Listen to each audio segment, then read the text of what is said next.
के गैर कानूनी ज़ेर तसल्लुत जम्मू और कश्मीर में कश्मीरी अवाम को हिरासा करने और उनके तमाम शहरी और इंसानी हुकूक को पामाल करने का एक और हरबा इस्तेमाल करते हुए भारतीय हुकूमत ने मकबूजा वादी में मरदमशुमारी का ढोंग रचाया है।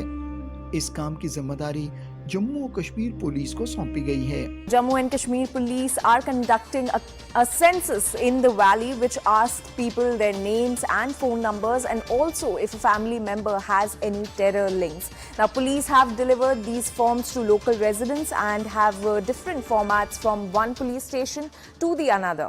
Now the form also asks about if people have visited a foreign country, the latitude, longitude, details of the property, and if their premises have CCTV cameras installed. It also asks the residents the details of their vehicle, Aadhaar number, mobile number, besides their photographs. मकबूजा Jammu और कश्मीर में भारतीय फौजी और security इदारों के एहलकार पहले ही लामहदूद इख्तियारात के मालिक हैं और इनका नाजायज इस्तेमाल करते हुए उन्होंने कश्मीर के लोगों का जीना हराम कर रखा है। अब मरदमशुमारी के बहाने पुलिस एहलकार हर घर में जाकर न सिर्फ उस घर के मकीनों के कवायफ इकट्ठे कर रहे हैं, बल्कि तमाम अहल खाना की तस्वीर, हर फर्द का मोबाइल नंबर, गाड़ी का नंबर, जायदाद की तफसील इकट्ठी की जा रही है। इसके अलावा उनसे ये भी पूछा जा रहा है कि उनका किसी तखरीबी कार्रवाई या तंजीम से तो ताल्लुक नहीं है। कश्मीर के लोग पहले ही एक खुली जेल में जिंदगी गुजार रहे हैं। भारतीय हुकूमत के इस अमल से वो मजीद अदम तहफ़्फ़ुज़ का शिकार हो गए हैं। यहाँ तक कि हर घर की ख़वातीन की तस्वीर, उनके ज़ाती मोबाइल फ़ोन नंबर्स लिए जा रहे हैं। इसी आड़ में भारतीय पुलिस एहलकार न सिर्फ चादर और चार दीवारी का तक़द्दुस पामाल कर रहे हैं, बल्कि इसके साथ साथ रमज़ानुल मुबारक के मुक़द्दस महीने में सहरी और इफ्तारी के औक़ात में भी कश्मीर के मासूम शहरियों को हिरासा किया जा रहा है। इस तरह भारत कश्मीर में न सिर्फ इंसानी बल्कि शख्सी हुकूक की पामाली कर रहा है। मोदी हुकूमत ने कश्मीरियों की जिंदगियों को अजीरन बना रखा है। 80 लाख कश्मीरी एक खुली जेल में जिंदगी बसर कर रहे हैं। They have make a prison. The whole Kashmir is now a prison. Kashmir से भारत के खिलाफ उठने वाली हर आवाज को ताकत के जोर पर दबाया जा रहा है।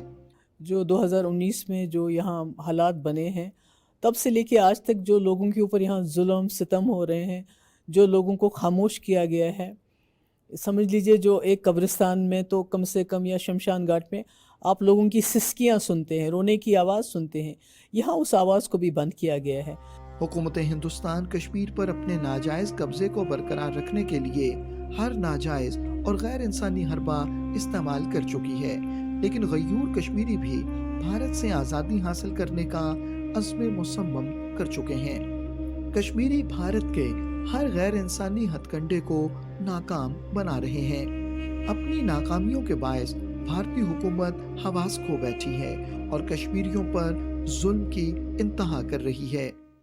The way army camps are present everywhere where people are tortured, and the impact of militarization has affected every aspect of life. Armed forces there, they have complete impunity.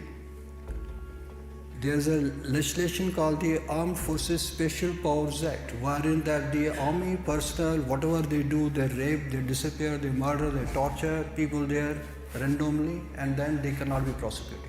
भारतीय हुकूमत की इन तमाम गैर इंसानी कार्रवाइयों का मकसद कश्मीरियों को तहरीक आज़ादी से दूर रखना है, उनकी तजदीद करके उनके हौसलों को पस्त करना है।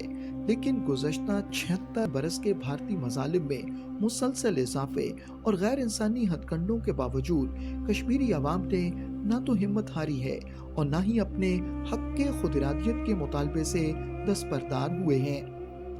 आखिरकार भारत को ही कश्मीरियों की हिम्मत और हौसले के आगे हथियार डालना होंगे और कश्मीरियों को हक के खुदइरादियत देना होगा।